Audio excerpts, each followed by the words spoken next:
welcome to Service Slimline. This was a nice surprise the other day.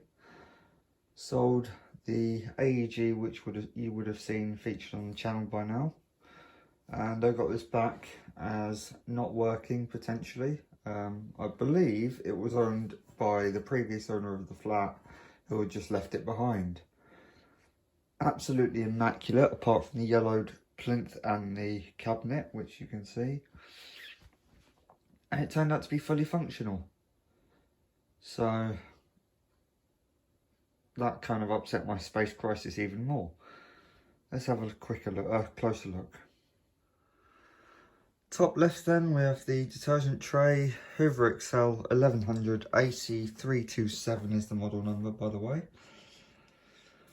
Got our standard programs here. What did catch me out slightly was the fact that it's got 2 synthetics, 4 cottons, 1 woolens, and yet it's somehow got 14 programs. It's I think they've gone a bit mad with the rinses and the spin programs. But yeah, opening the drawer, pre-wash on the left, main wash on the right. The stopper is broken. Then we have softener at the back and bleach and additives at the front. If somebody could let me know, this is the same as, well, in fact it's pretty much identical to the Performer AC110. I know that Hoover Lux has one. I'll show you the ratings plate in a minute, but does anyone know if this machine replaced the AC110, or was it on sale at the same time? Being that it's identical in pretty much every way. Middle of the fascia then, on off with the little LED indicator at the top there. Crease guard I haven't used yet. Economy, as far as I know, that shuts the heater off. I haven't used crease guard at all yet, so I'm not entirely sure what it does. Badge of Her Majesty's the Queen's approval. And to the right we have the timer. Now, something about this fascia, I have a funny feeling when I take the lid off later on, I will find that this panel looks to be removable. So rather than making several different fascias in the factory, they may have just had a couple of panels that you could replace for models that had 2 or 3 knobs. Anyway, the stop indicators is another funny one on this. You'll see number 7 was fast spin, and yet it stopped on the first black line. But if I was to turn it on, there's another stop point there, which I personally don't quite understand. You know, there's nothing in between it, so there we go. And then over on the right we have the push door release button. And as I said, it's the model AC327. So here we have the porthole door.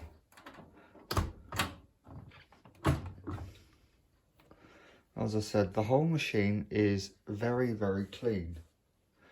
The door itself on the inside is very yellowed, but doesn't bother me.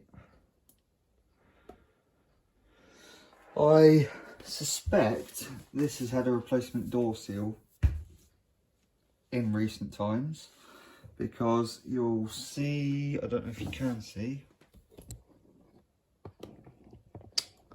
on higher models there would be a jet fitted, but the cutout on some of the models can be more oval shaped rather than a big notch cut out of it. So this may be a replacement seal, or it could be the original. I've no idea. Going by the state of it, I reckon it is a replacement, because it is very, very clean. few bits of dirt in there, but if this was only replaced a year or two ago, possibly, then that would completely make sense of the dirt in there. A 5 kilo drum. And another thing that gets me is how deep the front of this drum is. You know, that goes down to there on my hand, whereas most drums go down to about here on my hand. So it's a very, very deep drum, very, very deceptive when you're loading it up. Also, when it's washing, you don't think it's using as much water because you can't see it, but you know, be assured there is water in there and it's got enough most of the time. Plastic paddles in there. I think they use this drum way up till the Hoover 6, maybe even the extra range, I'm not sure.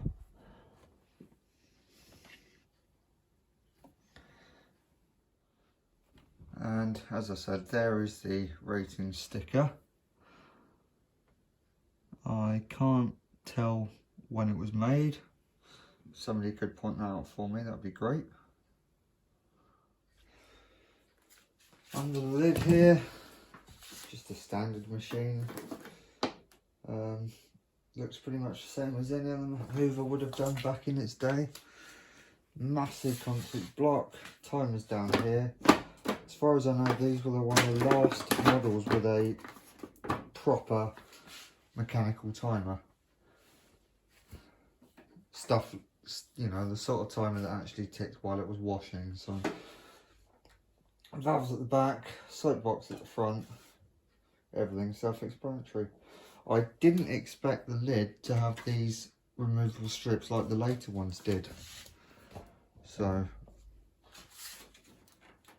basically this strip comes back and forward and the whole lid comes out, but yeah, I expected this to be one big removable lid, but as it turns out it's not. So I'm going to whack this back on, open up the back because I haven't actually looked in the back given the time I've had it. And I'll see you in a sec. Run the back then, metal pulley, belt, that's the door pecker. So it won't open the door if it senses movement of the tub. Just demonstrate. So the door's shut and you may see, you can just see that turn there, that move there rather. So if I was to, no, it won't do it just then. Might be the other way. No. Maybe it's that way. Yeah. It's not opening right now because that needs to be straight for it to open there. So that's how it senses that. Motor down the bottom, thermostat, pumps down there. For some reason, some stupid bodging engineers cable tied the waste hose on there. Wasn't me. And then we've also got the, actually what is that down there?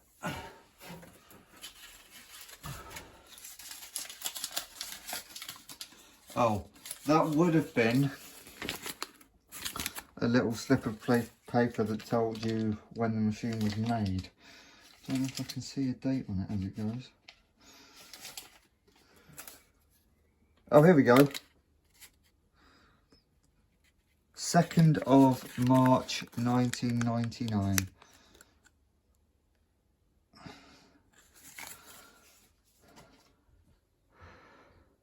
So there we have it, the first look at this Hoover XL 1100 AC327. Thanks for watching, I'll see you in the wash videos.